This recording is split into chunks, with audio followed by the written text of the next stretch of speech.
Okay, I was not here the last time, but my understanding is that you all did a presentation of sorts to the board.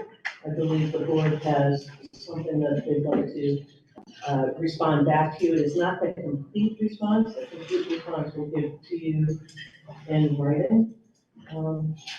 And from the board team, that would be who's going to go through the SVSU social emotional and behavioral over.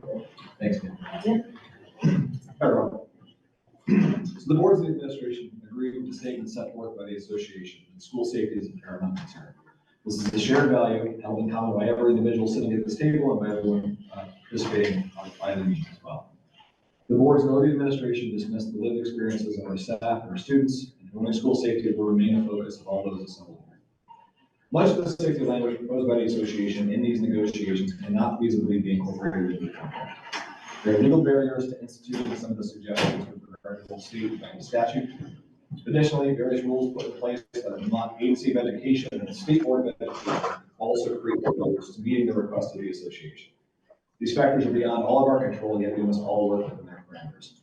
None of this is to imply, however, that the boards or the administration have absolved themselves or ourselves of the responsibility of bolstering school safety or student support. As will be discussed shortly, there are language changes to which the board can agree. And moreover, the following is an outline of the multiple efforts already undertaken by the administration with the support of the board to reach the same results sought by the association. And start by discussing some support staff increases. In the fall of 2021, there were 69 staff working in designated behavioral support levels. These include such positions as school-based clinicians, counselors, behavioral interventionalists, and registered behavior technicians. Within 2 years, bringing us to the beginning of our current academic year, that number of staff in those positions has increased to 106. Within these 106 positions are numerous additional clinical and behaviors positions, as well as 9 members of the new campus safety team and the school-based hazing, harassment, and bullying coordinator at the middle school. Additionally, in recent weeks, funding has been secured for additional support staff to include a board-certified behavioral analyst at both middle school and at Raleigh Stark Elementary. And again, just to underscore the point, in 2 years, staffing dedicated to behavioral and emotional wellness has jumped more than 53%.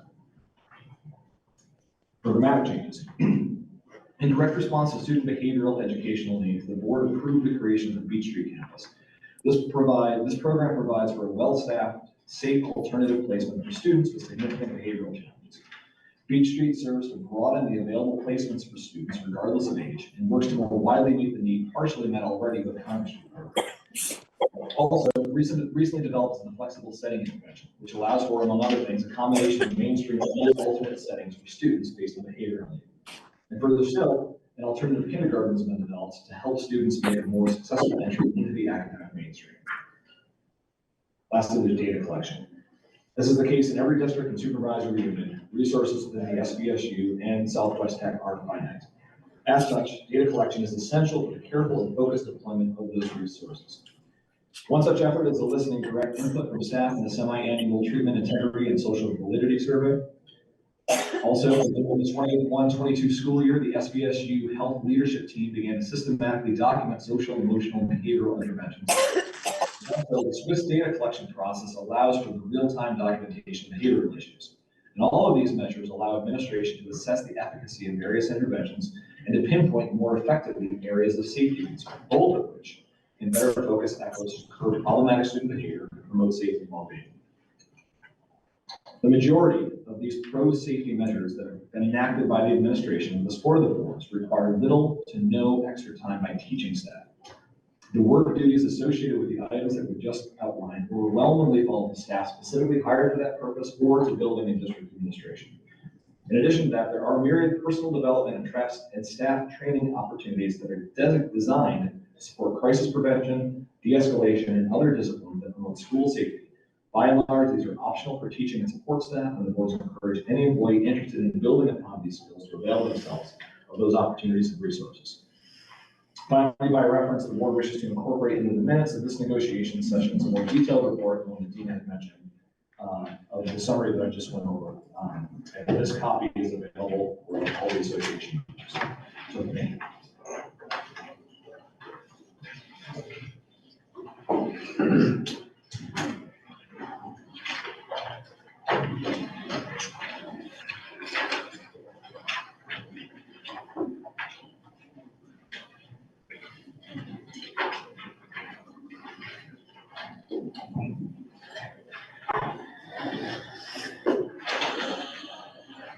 As Chris had noted, last time, my understanding is that you had provided a proposal that you titled Student Behavior and Classroom Safety. It was 8.14. The board has gone through the proposal and has indicated in what areas there is some agreement from the board, changes that the board would provide in a counter proposal as well. One of the things I want to make clear, and the board had understood that it was clear, but I want to make sure we touch on this as well. Last time, I believe it was after a caucus, it was made clear, it had not been clear up until that point, that the association was talking about this language also for the support staff. Right? There had been a proposal that was put on the table, which was 8% plus step for the support staff. It was contingent on no additional language changes, only those that had been TA'd prior to your meeting last time. That proposal, in terms of 8%, the board is still open to discussing it. My understanding is that you did reject it with the same contingencies, which is that there's no language changes other than, it's the 8% plus step. No language changes other than the previously done tentative agreements. If the support staff is indicating that they wish to go forward and still bring language proposals, then I want to be very clear that the 8% from the board's perspective was put out as being contingent on no language changes, and so that would not be where the board is at. The board would be at their 7% going forward on that. But we are open to, if for some reason you all wish to reconsider that 8% plus step. That, I don't know if there are any questions. Still contingent on those 8. It's contingent on no language changes other than the ones that were tentatively agreed, yeah. Now, I will say, the language that the board has proposed, counter-proposed in this, Yeah, if that's acceptable to the support staff. okay, that was what I was asking. Exactly, if that's what Okay. you're asking, if this Yes. is acceptable to the support staff, kick me if I'm wrong, but this is your counter-proposal back, right? So if this is acceptable to the support staff, and that we're also talking about the previous tentative agreements, but we're done talking about any language changes for the support staff moving forward, then the 8% is still there. And that's 8% plus staff. And it's 8% plus that. And what about if it was 7%, that is staff as well? The 7% initially, I believe, we had offered was with staff for both the teachers and as well as for the professional teaching staff as well as for the support staff. Is that, all right, so are there any other questions, and did I clarify that correctly? Okay, everybody here. So I'm gonna pass these out. What you will see in red, there are strikeouts to language that you have, and then there's underlined in red, which is the board's counter proposal on your safety language. I will point out that a large part of why there are items which are crossed off, they fall under what Chris had identified as not being ones that the board believes are feasible to have in the contract, whether by issue of that there are regulations that impact on these or laws that impact on it. Some of it already exists within your 59-page contract and without appendices in terms of things, but feel that, for example, there's no problem of, again, reiterating your 8.14H that there are no reprisals, restraints, interference, coercion, for discrimination against an employee filing a report of an alleged unsafe or unhealthy working condition. That exists now. With, generally speaking, that as an employer, we can't do that. We can't restrain, do reprisals, interfere, coerce, or discriminate an employee right now. That falls under the VOSHA statute. So it's either provided in some places by law, by case law, by regulation, or by rule, or it's something which quite honestly doesn't, from the board's perspective, need to be within the contract. There are things that the board would agree with you on. The board would agree with you that it is helpful, it is important, and it should be done, and we're not aware of overarching incidences where it's not done, where teachers and or support staff are not told when there's a student who is coming in who, if we know, has behavioral issues. That being said, we believe that to the extent that we know, and the extent that we have the ability to tell staff, we should tell staff. We don't disagree with that. What we disagree with is the fact that that putting it within the contract and having it as a grievable issue will take up inordinate amount of administrator time as well as board time to respond to something which, quite frankly, if it's a problem, we believe should be discussed within the labor management meetings that occur on a monthly, I think monthly basis, arguably on a monthly basis, with the association, lead president. I'm not sure who else is there. I don't know if you're there as well, Megan, so I apologize. So I think it's with the association president. I'm not sure if you know the people who are present. It's supposed to be president and vice president. But I don't think we had any meetings this year. Okay.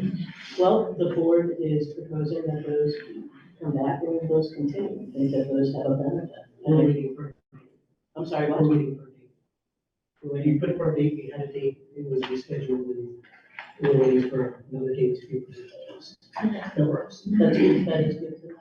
And we will have that discussion. We think that those meetings are important to have. Okay.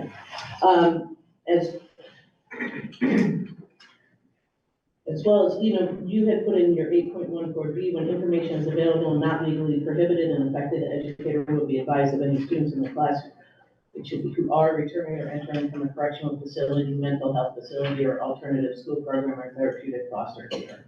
We would agree that if we have that information and it's available, that we should be letting people know that, and your administrators should be. I will say, I am aware that it's not always available. We're not always told. We are told sometimes the night before, after school has closed out as well. Just so, but we would agree that it should be. To the extent that prior notice can be provided, we're proposing employees will be informed of students who could present a behavioral challenge. Again, some students come in and we have no information about them. I think your support staff is probably pretty well versed with kids coming in and we have no information about them. Had put into 8.14C so that members of your bargaining unit and who are covered by this contract would know that employees can request a consultation with the district's behavioral staff in order to receive strategies for managing those behaviors. So there are PCBAs, there are health, I think it's listed in the document about social, emotional, and behavioral overview. There are teams that deal with these issues. And we agree that you should be able to access those as well. The issues of environmental conditions in the building, those are issues that in Vermont, unfortunately, exist.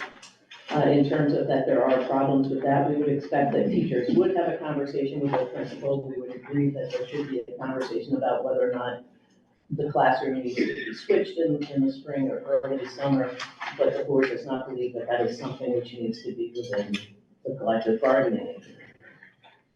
The 8.14F is covered by law. Employees can, either under the American with Disabilities Act or under Section 504 of the Rehabilitation Act, can ask for a plan that would support them.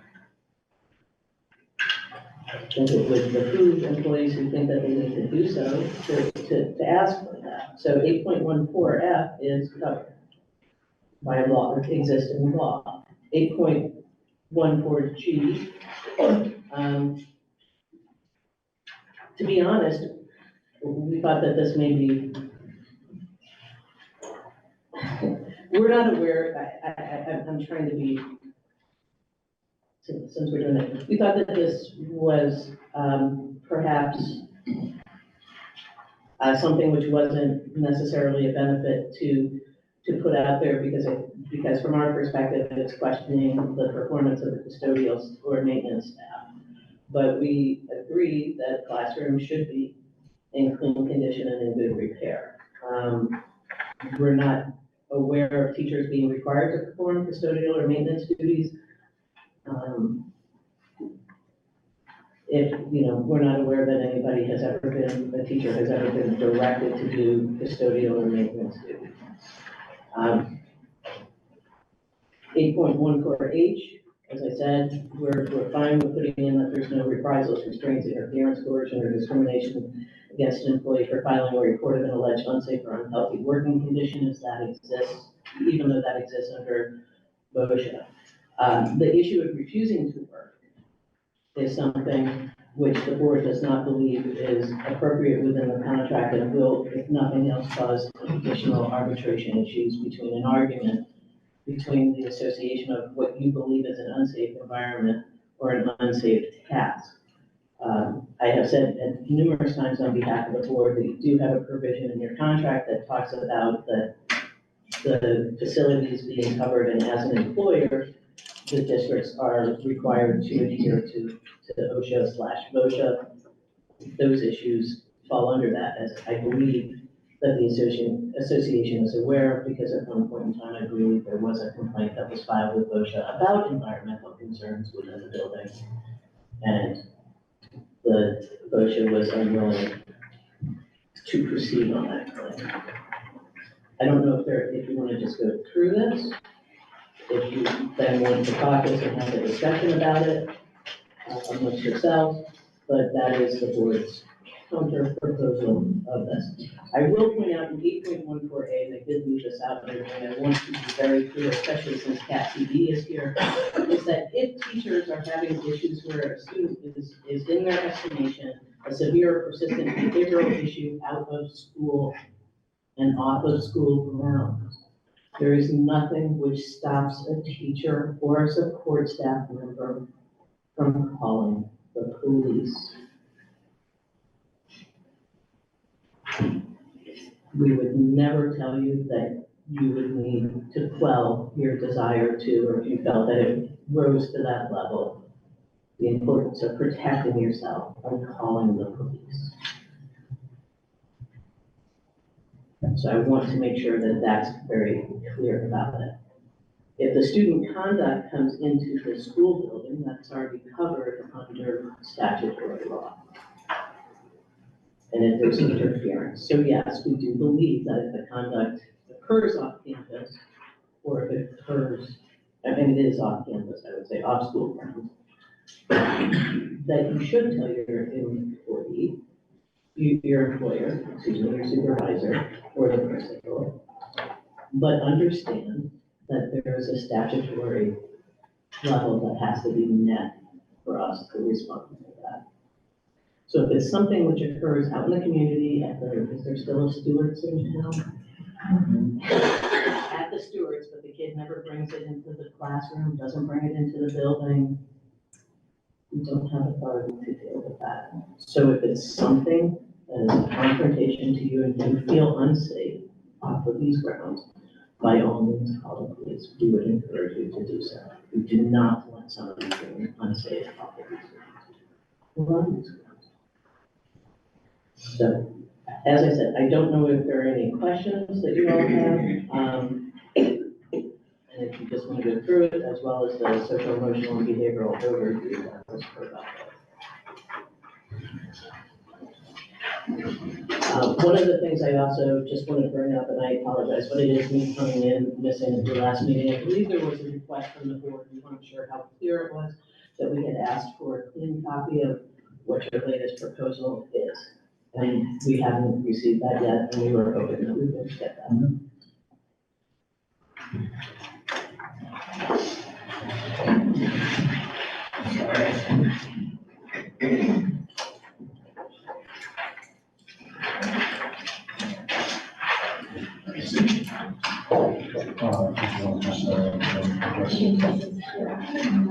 All right. Is that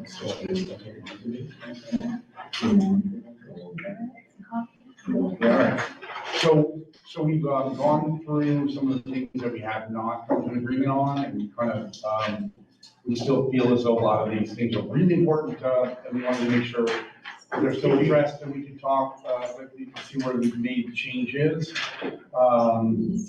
Starting with 10.1, an employee retains an active employee status while utilizing any paid time off. And then, once an employee has reached 180 days, when you sick time, with surplus use, sick leave will be paid out as a lump sum for their final paycheck this school year. Have a. Sorry?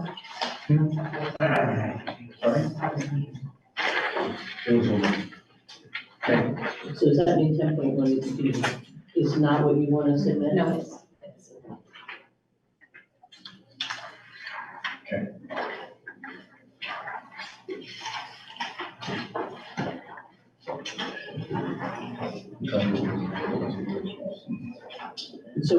So can I just ask for Sure. clarification? So when you have 10.6 new, that's new to this session, is what you're saying, right? That you haven't proposed this before? or- No.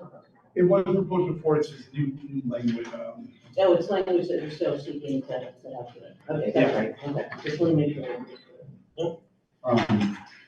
And that's, about the quarantine issue, when the teacher is subject to quarantine by order of the health department. We just want to make sure that there's a loss of salary or loss of time deducted from accumulated absence leave. That's still on the table.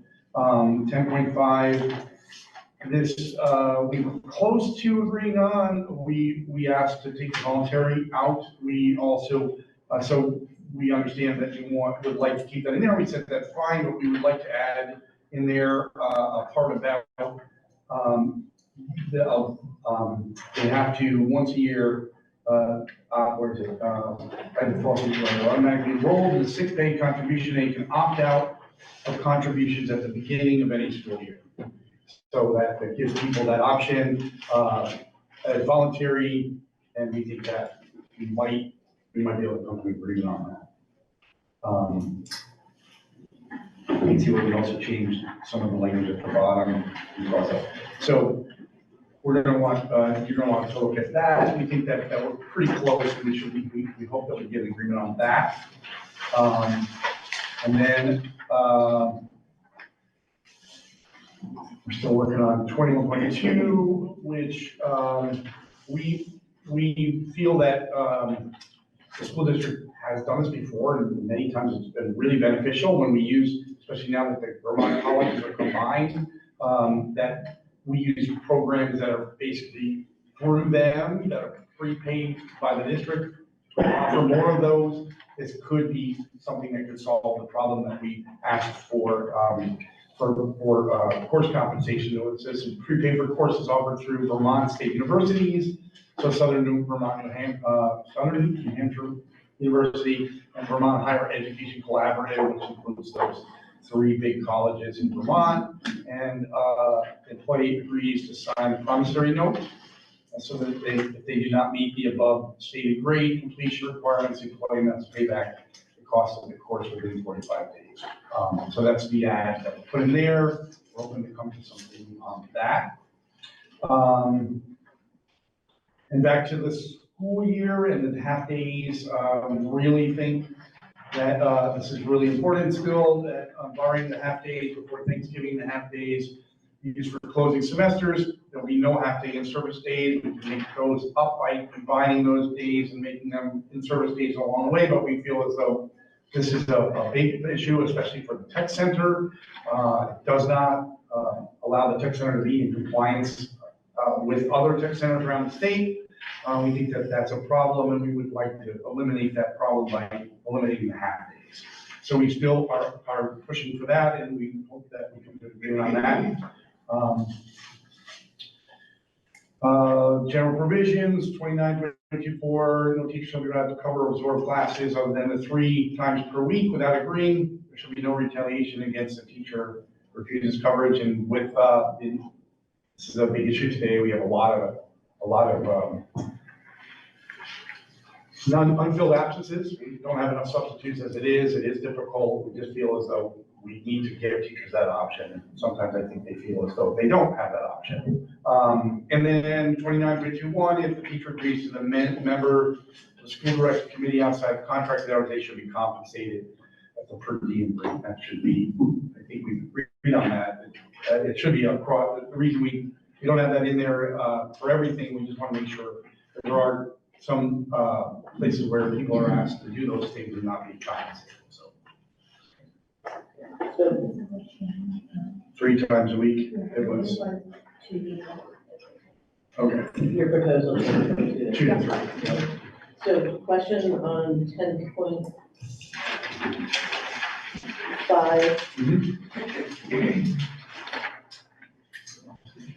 language that would have that a teacher who then gets sick in the middle of the school year can't then decide to give in a day and become someone who can take the sick bank. If they opted out at the beginning of the year, that's correct. Time frame for how long people have to opt out. It just says, kind of at the beginning of any school year, so we probably, I think probably 30 days, something like that. Is there something like that for health insurance? Like the time when they have? How does that look for, and I apologize, asking you, I don't know, I know for, how does that look? You offer it to people. So technically, you've got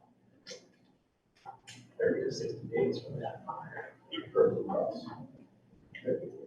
They, you do it without 30 days, you think? Well, your eligibility is first, not. It is the first of the month. But you can go another 30 days. We'll talk about it, but I mean, these are, I'm just trying 30 to, days sounds like a right, you know, clarification questions on them. Mhm.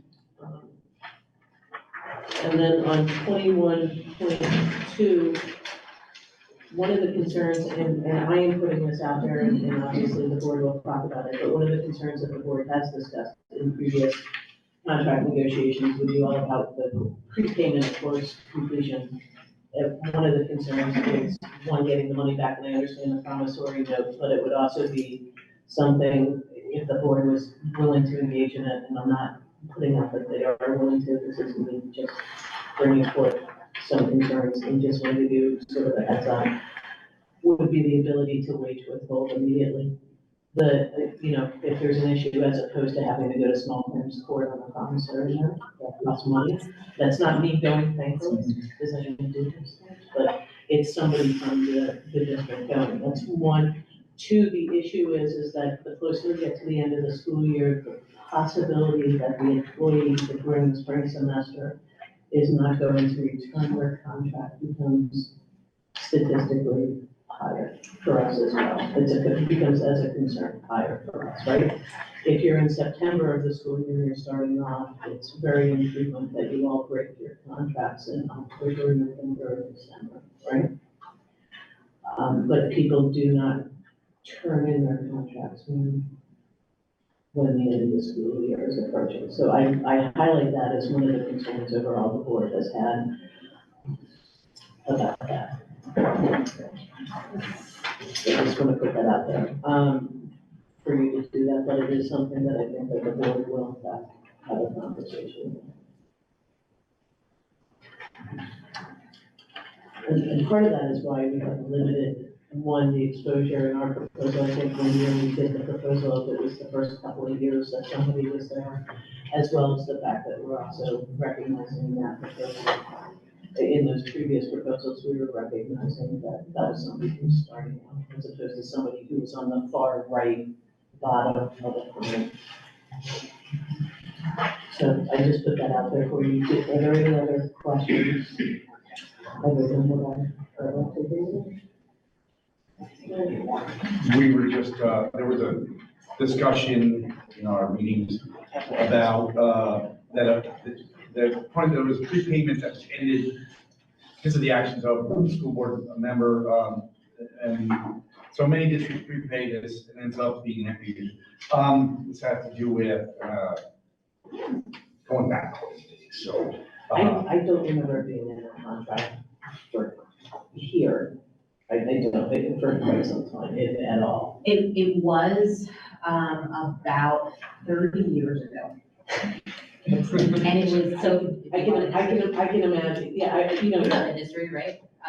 Yeah, so the history was that there was a board member at the time who had created, fake, horses, et cetera, and so was getting, horse money.